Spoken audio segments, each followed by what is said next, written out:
Rosalie, seryoso bang mayroon ng plano tungkol sa paghahain ng impeachment complaint laban sa Vice Presidente?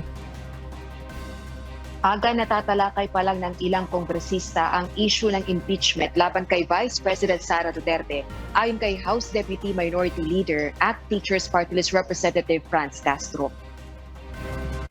Subalit anya, hindi naman ito seryosong hakbang sa ngayon.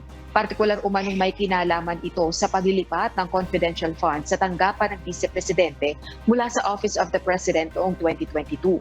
Paglilinaw naman ng mambabatas, premature o masyado pang maaga para sa Makabayan Block ang paghahain ng impeachment complaints. Gayunman nagpapakita lang ang bulong-bulungan dito sa mga mambabatas sa Kamara ng lumalawig na lamat sa sinasabing unity team.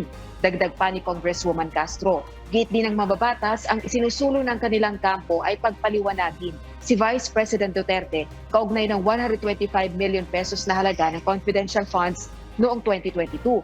Partikular na kung saan ba at papaano niya ito ginastos. Balik sa iyo, Aga. Maraming salamat, Rosalie Coz.